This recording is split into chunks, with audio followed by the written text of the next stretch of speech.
그 감회가 새롭죠. 그리고 또 누구보다도 이 정당과 또 국회 이제 보좌진 생활, 또 중간에는 제가 정치개혁 그 시민운동을 하겠다고 나가서 활동한 적도 있었고, 그래서 다시 들어오고, 그래서 이건 이 제도 정치권의 어떤 그 실상이라든가 뭐 이런 부분을 나름대로 잘 알고 있다고 생각을 합니다.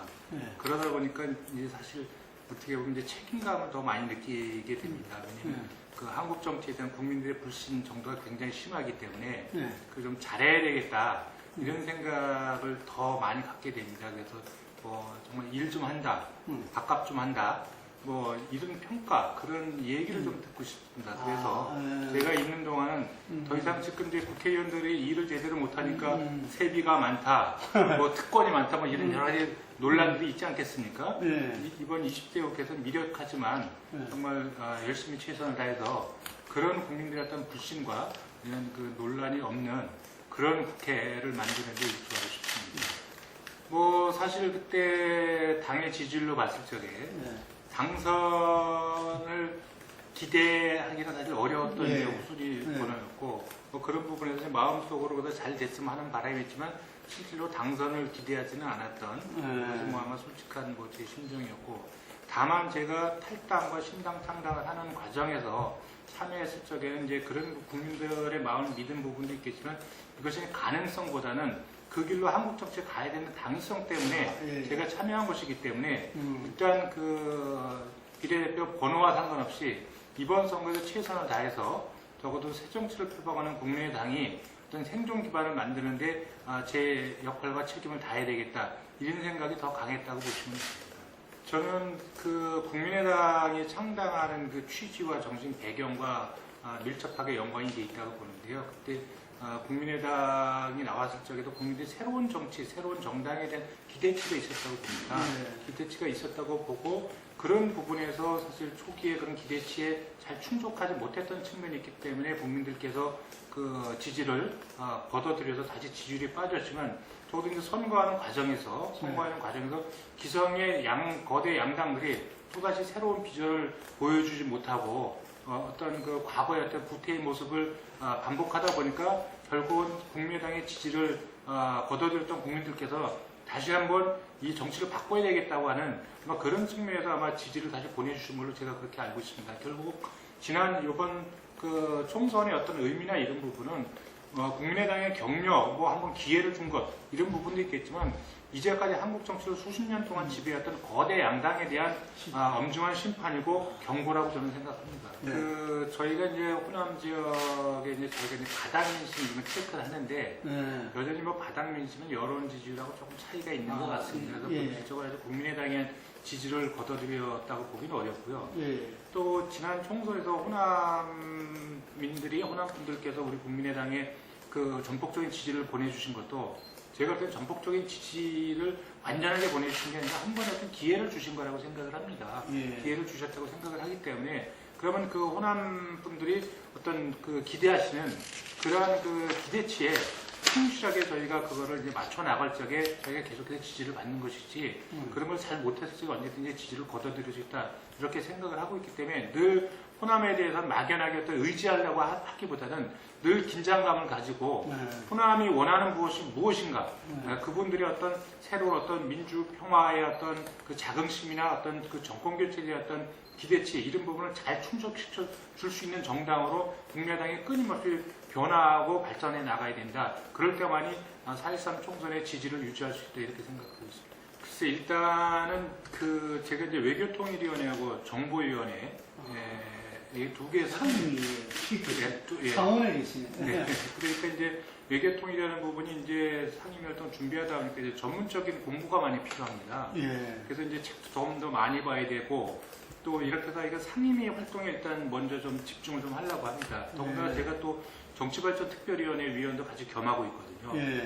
그래서 이 세 개의 위원회를 사실 어떤 날 하다 보면 하루 종일 뭐 이리 뛰고 저리 뛰고 뭐 해야 되는 이제 그런 상황이 됩니다. 그래서 일단 상임위를 철저하게 준비를 하고 상임위 차원에서 어떤 정책 과제들을 조금 우선적으로 준비한 다음에 그 다음부터 이제 제가 한국 정치나 정당의 개혁 그리고 우리 사회의 어떤 기득권을 극복하는 그러한 쪽의 어떤 정책 과제들을 집중적으로 준비할 하려고 하고 있습니다. 개인적으로 일단 관심을 갖는 부분은 어떤 정치권의 어떤 부정부패 척결을 완전히 일소해야 된다는 이런 생각을 갖고 있기 때문에 그래서 이제 저희가 그 정당 국고보조금 지원금과 정당의 어떤 부패 지수를 연동시켜서 그 부분을 연동해서 지급하는 부분을 지금 연구를 좀 하고 있습니다. 그런데 아직까지 정당의 부패 지수나 이런 부분에 대한 어떤 학계 연구 사례나 이런 부분이 한 번도 없기 때문에 그런 부분이 이제 외부에 지금 연구 의뢰를 좀 해놓고 있고요. 그것이 된다면 적어도 정당이 자기의 소속 공직자들을 잘못 관리했을 적에는 그 정당도 같이 책임을 지므로써 그 정당이 늘 경계심을 가지고 소속 공직자들을 공천하는 과정, 또 이에 관리하는 과정, 의정활동에 이런 지원하는 모든 과정에서 어떤 새로운 어떤 문화나 뭐 이런 부분을 좀 이끌어내보고자 이제 그런 생각을 좀 갖고 있죠. 그 부분은 이제 사법부에서 현명하게 판단해 주기를 기다리고 있고요. 그래서 그 부분이 개인적으로는 착복으로 가거나 돈을 유용하거나 이런 게 아니고 재판 진행 중이죠. 네, 그렇습니다. 그래서 지금 돌이켜보면 그 국민의당이 새 정치를 표방했지만 기성 그 정당들이 해왔던 어떤 선거 사무의 어떤 관행이나 이런 부분에서 좀 벗어나지 못했던 그런 안타까운 측면들 그리고 그걸 대응하는 과정에서 기성정당과 차별화된 모습을 보여주지 못했던 측면들이 사실 이제 그 지지율을 좀 떨어뜨리는 요소로 이렇게 작동을 했는데 그 부분을 잘 극복하고 그런다면 저는 이제 원래대로 다시 국민에 대한 어떤 기대를 모을 수 있다고 생각을 합니다. 그렇기 때문에 이번에 이제 당원당규 재개정위원회에서도 그런 어떤 당의 어떤 예산 재정을 다루면서 굉장히 투명하고 또 어떤 특정 부서에서 독점할 수 없도록 하는 어떤 그런 사무 시스템의 어떤 개편 이런 부분들을 당원당규 개정 과정에서 잘 만들었습니다. 뭐 그런 지적이 일리 있다고 생각을 합니다. 그리고 당내에서도 이제 사드 배치를 찬성하는 의견도 꽤 있고요. 있어요? 예. 근데 이제 전체적으로 이제 사드 반대 당론을 갖고 있는 겁니다. 왜냐하면 그래요? 당론이라는 것이 100% 당론이라는 건 없는 그렇죠. 거거든요. 이제 예. 찬성이 다수면 이제 그걸 채택하는 이제 이런 부분이 있지 않겠습니까? 다만 이제 국민의당 입장에서는 이 사드 배치 자체를 반대하는 것이 아니고 사드 배치가 갖는 군사적 어떤 효용성과 또 다른 측면의 정치, 경제, 어떤 외교적인 어떤 효용성 측면에서 어느 것이 더 국익에 부합하느냐 측면에서 사드 배치보다는 배치하지 않는 것이 대한민국 국익에 더 이롭다 이런 판단을 내린 거란 말이죠. 이제 그런 부분들을 국민들한테 좀 잘 설득해야 되는 과정이 조금 부족했지 않는가 이런 생각이 들고요. 그 국민의당은 사드 배치를 결정하기 훨씬 이전에 창당 과정에서 그 KAMD라고 하는 독자적인 우리 미사일 방어 체계를 당론으로 채택한 바가 있습니다. 그래서 사드 배치를 반대하는 게 아니라 북핵이나 어떤 북한의 미사일 도발 뭐 이런 부분에서 아주 강력하게 대응하는 우리의 방어 체계를 갖춰야 된다. 이런 당론을 분명히 갖고 있습니다. 그렇기 때문에 국민의당이 어떤 안보에 있어서 어떤 보수적인 관점을 잃어버렸다거나 북핵이나 어떤 미사일 이런 부분에서 안일한 사고를 갖고 있다거나 한 이런 비판은 제가 볼 때는 일리가 없습니다. 그래서 국민의당은 안보에 있어서 국민의 신뢰를 잃어버리면 절대 안 된다는 생각을 분명하게 갖고 있습니다. 사드 배치 자체의 반대가 아니라 그것의 국익의 효율성상. 그렇습니다. 그렇기 때문에 거듭 우리 당의 박지원 비대위원장도 이제 국회 연설에서 말씀하셨지만 이 부분이 지금 이제 국론이 갈라지고 여야 입장이 달라고 각자 의견이 충돌하고 있지 않습니까? 그리고 이 부분이 한 번도 공론화 과정을 거친 적이 없습니다. 사실. 그렇기 때문에 그 부분을 국회로 갖고 와서 국회에서 사드 특별위원회를 설치해서 거기서 충분하게 어떤 것이 더 대한민국의 안보와 국익에 부합한가를 여야가 충실하게 토론하고 거기서 공론화 과정을 거치고 거기서 국민적 여론이 모아지면 모두가 승복하자 이런 안을 좀 내놓고 있지 않습니까? 저는 이제 그렇게 풀어가는 것이 맞다고 봅니다. 국민의당은 한반도 비핵화라는 원칙과 기조를 확실하게 유지하는 걸로 저는 알고 있습니다. 그리고 중요한 부분은 이제 북한이 이런 핵실험이나 어떤 도발을 일으켰을 적에 각자 모든 정치권이 다 일어나서 핵무장을 해야 된다, 전술핵을 들여와야 된다, 아니면 대화를 해야 된다는 거 다 각자 자기 목소리를 막 냅니다. 국민 통합적이고 국가 통합적인 어떤 단일화된 목소리가 하나도 나오지 않습니다. 그것이 사실 제일 걱정되는 모습 중에 하나거든요.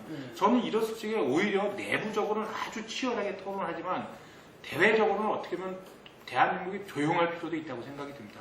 조용하고 그 다음에 정말 의미 있는 어떤 대안을 가지고 그것이 여당, 야당 또 정부 모두가 합의할 수 있는 하나의 안을 만들고 우리 대한민국의 그 대응 기조는 이거라고 분명히 이야기를 했을 적에 그것이 국제사회에서도 좀 더 설득력을 갖고 있고 북한도 어떤 그 대한민국의 어떤 대응의 부분에서 부담을 갖고 그분들도 자제할 수 있다고 보여지는데 이것이 일만 터지면 막 모든 정당들이 일어나서 이야기를 하고 사회 곳곳에서 이야기를 정부는 정부대로 대통령은 대통령대로 여야는 여야대로 계속해서 이렇게 이야기를 한다면 대외적으로 봤을 적에 그 어떻게 좀 혼란스러운 모습만 보여주는 것이 아닌가 이런 생각이 들고 또 핵무장이나 이런 부분들에 대해서 이해는 하지만 적어도 책임있는 정치인들이 그런 것을 주장했을 적에는 제가 볼 적에는 이것이 진정한 한반도의 안정이나 어떤 그 안보에 도움이 되는가에 따라서 그걸 잘 따져보고 신중하게 말씀하시는 것이 좋겠다고 생각을 합니다.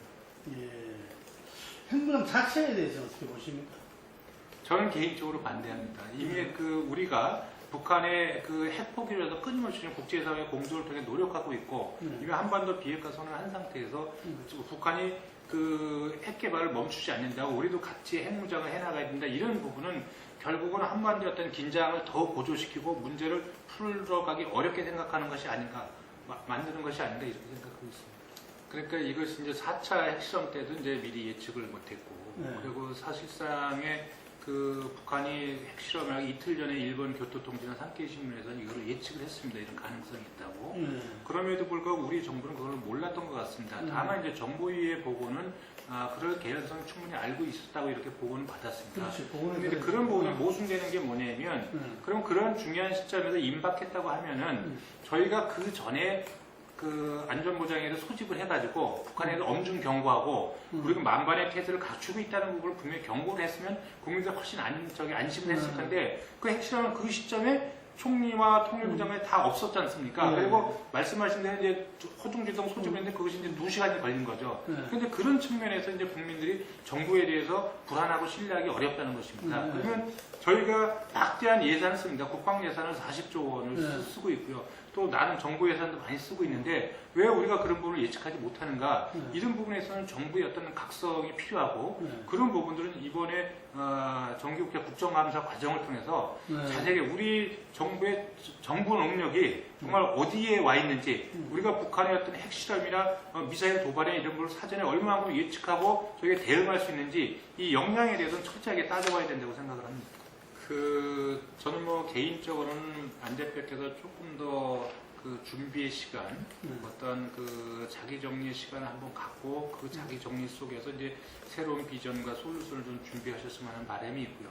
다만 말씀하신 대로 이제 후보 단일화나 통합에 대해 반대하는 부분은 그건 먼저 말씀하신 게 아니라 방어적 측면에서 말씀하신 거잖아요. 어쨌든 이제 문재인 대표께서 그 야권 단일화 이런 거를 말씀하시니까 그 단일화가 문제 해법이 아니고 결국 자기 비전과 솔루션을 가지고 국민들에게 당당하게 평가를 받는 것이 바람직한 방법이라 이런 말씀을 저는 하신 걸로 그렇게 이해를 하고 있습니다. 그리고 덧붙여서 말씀드린다면 이번 4.13 총선에서 만들어진 3당 구조가 더 심화 발전돼서 정말 제대로 된 어떤 비전과 정책의 대결로 가는 것이 내년 대선 과정이 돼야 저는 한국 정치 훨씬 더 발전해 갈 수 있다. 아마 그런 측면에서 아마 안 대표께서 말씀하신 거라고 저는 생각을 갖고 있습니다. 뭐 그런 구도적으로 보면 저는 후자 쪽에 더 무게중심을 좀 두고 싶습니다. 과거에 우리 정치가 이제 보수와 진보 또 여야의 개념 또 이제 영남과 호남의 개념 뭐 이런 쪽의 어떤 선거 구도가 작동이 됐을 적에는 사실 제3지대가 쓸 영향이 거의 없었다고 봐요. 그리고 또 그때는 영남과 호남을 대표하는 아주 그 탁월한 카리스마 있는 정치 지도자들이 있었고 근데 지금 이제 그런 상황이 아니라는 부분 이제 말씀을 좀 드리고 싶습니다. 두 번째는 지금 이제 많은 이제 그 서민들이 더 이상 이대로 가가지고는 자기 삶의 어떤 미래가 없다는 부분에서 정말 심각하게 위기의식을 느끼고 있습니다. 그런 상태에서 현재 어떤 정치 구조, 양당이 오랫동안 지배해온 이 정치 구조를 바꾸지 않으면은 이 문제가 도저히 해결이 될 수 없다는 점에서 많은 분들이 문제 제기라고 거기에 공감대가 확산돼 가고 있습니다. 그런 부분을 담아내려고 하는 그런 그 새로운 사고 또 어떤 성찰과 자각을 가진 그러한 세력들이 모이는 공간이 저는 제3지대라고 생각을 합니다. 단순히 이것이 어떤 특정 계파가 싫어서 모이는 어떤 또 다른 패거리의 세력이라면 저는 제3지대는 국민의 관심도 이끌 수 없고 성공할 수도 없다고 생각을 합니다. 그렇지만 한국 사회의 모순 구조를 해결하고자 하고는 어떤 정말 새로운 사고, 자기 반성 속에 모이는 세력이라면 정말 엄청난 저는 폭발성을 가질 수가 있다. 그리고 그런 폭발성을 갖는 그런 새로운 틀을 만드는 데서 저는 국민의당이 주역으로 나서야 된다. 이런 생각을 갖고 있습니다. 근데 아까도 말씀드렸지만 그 기존의 한국 정치 구조를 바꾸려고 하는 새로운 시도의 중심에 일단 국민의당이 서 있어야 된다. 그런 부분이 가장 중요한 부분이고요. 또 그것이 이제 그 새로운 판이든 아니면 국민 내부든 간에 아까 말씀하신 대로 후보에 있어서 후보를 선출하는 과정에 있어서 후보 검증을 아주 혹독하게 해야 된다고 저는 생각합니다. 이것은 기존에 누가 알고 모르고 어느 편이고 안 편이고 이거 중요한 것이 아니고 전문가들 가지고 정말 대통령 후보로서의 기본 자질과 역량을 갖고 있느냐 이 부분들이 과거에 그 선거운동 과정에서 경선 과정에서 없었거든요. 그래서 혹독한 그런 어떤 과정들을 거치고 그러면서 국민들이나 전문가들 인정하는 후보가 나서서 이제 지지를 호소하고 이런 과정들. 요식행위였지 그전에. 예, 그 요식행위를 이제 실질화시켜갖고 국민의당은 다르다. 그리고 새로운 정치를 하려고 하는구나. 저 사람들을 통해서 변화와 혁신의 어떤 기미를 볼 수가 있다. 이 부분을 저는 경선 과정에서 보여줄 수 있어야 된다. 그런 부분을 당이 잘 준비해야 된다. 이렇게 생각하고 있습니다. 네, 가정도 중요하다는 말씀이시네요. 그 가정. 그렇습니다. 과정. 네. 그 과정 속에서 네. 그 지도자의 자질과 역량, 리더십이 드러나야 됩니다. 네. 예. 그렇게 해서 이게 그전에는 그 과정이라는 부분이 그냥 그 정파로 편으로 갈려져 가지고 어떤 새싸움 대결로 갔었지 않습니까? 그래서 대선 과정은 어떤 그 아주 그 강력한 열기도 필요하지만 진지한 토론의 장도 굉장히 필요합니다.